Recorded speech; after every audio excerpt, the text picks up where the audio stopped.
Georges Valmier was a French painter whose creative journey bridged traditional representation and the bold realms of abstract art.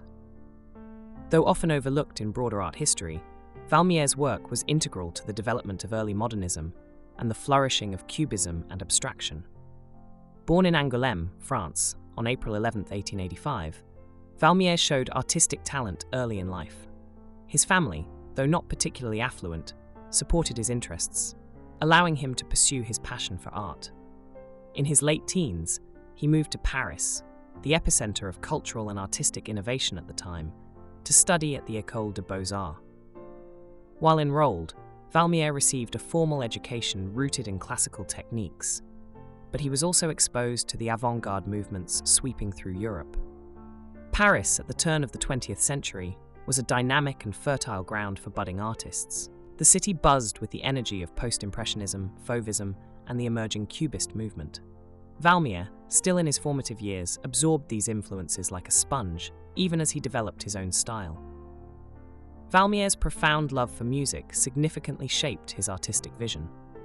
He was a skilled amateur musician, and his synesthetic approach to art, perceiving relationships between color and sound, became a hallmark of his work. This intersection between the auditory and the visual was deeply embedded in his creative philosophy. As a result, many of his compositions evoke a sense of rhythm and harmony, as though they were visual symphonies. By the 1910s, Valmier began embracing Cubism, the revolutionary movement pioneered by Pablo Picasso and Georges Braque. Cubism deconstructed objects into geometric shapes and multiple perspectives, fundamentally altering how artists represented reality. Valmier's early works, particularly those between 1910 and 1914, reflect his exploration of this radical new aesthetic. Valmier's Cubist paintings from this period displayed his technical skill and ability to incorporate vibrant colors into the movement's typically muted palette. This willingness to experiment with color set him apart from many of his contemporaries, signaling his departure from strict Cubist principles and his movement toward abstraction. World War I interrupted Valmier's artistic career. Like many men of his generation, he was conscripted into military service, a period marked by personal hardship and disruption. The war years offered little opportunity for artistic production, but they also deepened Valmier's resolve to push creative boundaries once peace was restored. The post-war years brought about a renewed sense of purpose for Valmier. The 1920s ushered in a period of experimentation as he moved further into abstraction. He developed a visual language characterized by geometric forms, dynamic compositions, and an innovative use of color. As the world grappled with the aftermath of the war, artists sought new ways to interpret a rapidly changing reality. Valmier, increasingly dissatisfied with the constraints of Cubism, began to embrace pure abstraction. By the mid-1920s, he was crafting compositions that bore little resemblance to the physical world. Instead, his work celebrated the interplay of form, line, and color, embodying a sense of movement and energy. Valmier's abstract works often drew comparisons to music, with critics likening their rhythmic qualities to the compositions of contemporary composers. His paintings from this period are characterized by bold, overlapping shapes and a vibrant, almost kaleidoscopic palette. While his approach was less analytical than some of his peers, it was no less innovative. Unlike many of his contemporaries, Valmier was not drawn to the spotlight. He preferred a quieter existence, focused on his work rather than self-promotion. As a result, his contributions to modern art were often overshadowed by those of more prominent figures like Wassily Kandinsky or Piet Mondrian. However, his art resonated deeply with those who encountered it, earning him respect within avant-garde circles.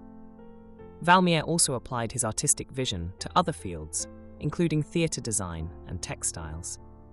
His interdisciplinary approach reflected his belief in the unity of the arts, a concept championed by the Bauhaus movement and other modernist schools of thought.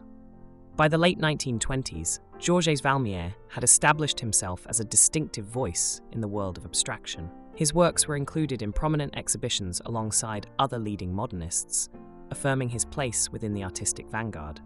Yet, Valmier's journey was far from over. As Georges Valmier entered the 1930s, his artistic vision continued to flourish, solidifying his place among the pioneers of modern abstraction. Having spent the preceding decades developing his style, Valmier moved into the final phase of his career with a maturity that reflected years of exploration and experimentation. By the 1930s, Valmier had fully embraced the principles of non-representational art.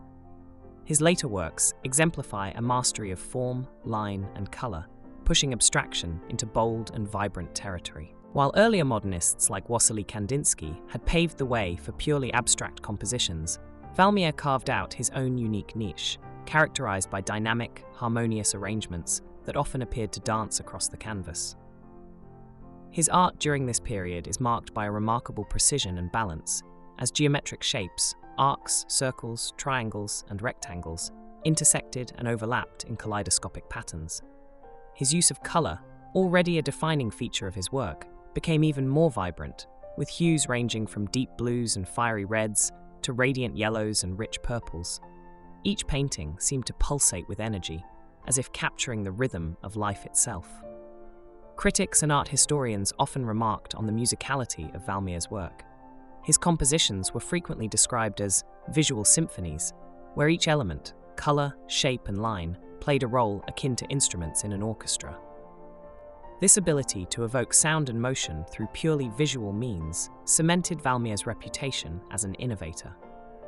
While Valmier is best known for his paintings, he also ventured into other creative fields, demonstrating a multidisciplinary approach that was ahead of its time. Throughout the 1920s and 1930s, he collaborated on theatrical productions, creating set and costume designs that reflected his abstract aesthetic. His stage designs, much like his paintings, emphasized bold geometric forms and vibrant colors, transforming theatrical spaces into immersive works of art. In addition to theater, Valmier contributed to the decorative arts, designing textiles, tapestries, and even furniture. His work in these areas reflected the modernist ethos of integrating art into everyday life. By applying his abstract vision to functional objects, Valmier sought to dissolve the boundaries between fine art and design, a principle championed by the Bauhaus movement and other modernist schools.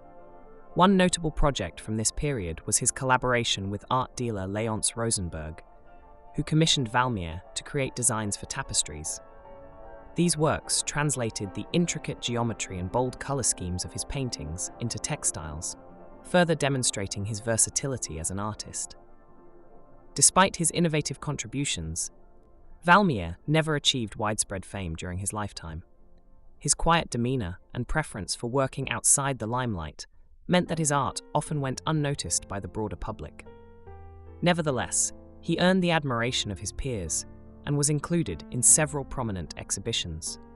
His works were displayed alongside those of other leading modernists, affirming his place within the avant-garde movement.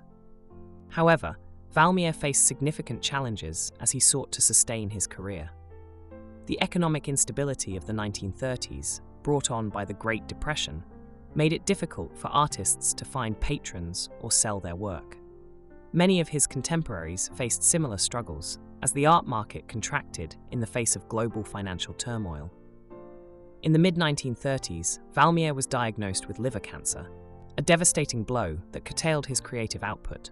Despite his declining health, he continued to work, producing some of his most striking compositions during this period. His later paintings reflect a sense of urgency, as though he were racing against time to complete his artistic vision. Georges Valmier passed away on March 25, 1937, at the age of 51. His death cut short a career that had already made significant contributions to modern art, but had the potential to reach even greater heights. Though Valmier's life was tragically brief, his impact on the art world endured. After his death, his works gained greater recognition, particularly as the abstraction movement continued to evolve. Art historians and collectors began to re-evaluate his contributions, positioning him as a key figure in the development of modernism. Valmier's influence extended beyond painting, resonating in the fields of design, theatre, and textiles. His belief in the unity of the arts, a principle he shared with contemporaries like Kandinsky and Mondrian, helped pave the way for future generations of artists to explore interdisciplinary approaches. Today, Georges Valmier is celebrated as a trailblazer of modern abstraction. His works are housed in major museums and private collections around the world, where they continue to captivate viewers with their vibrancy and energy. While he may not have achieved the fame of some of his peers during his lifetime, his contributions to art remain undeniable, serving as a testament to his innovative spirit and unwavering dedication to his craft. Georges Valmier's story is one of quiet determination, artistic exploration, and a profound love for the possibilities of color and form.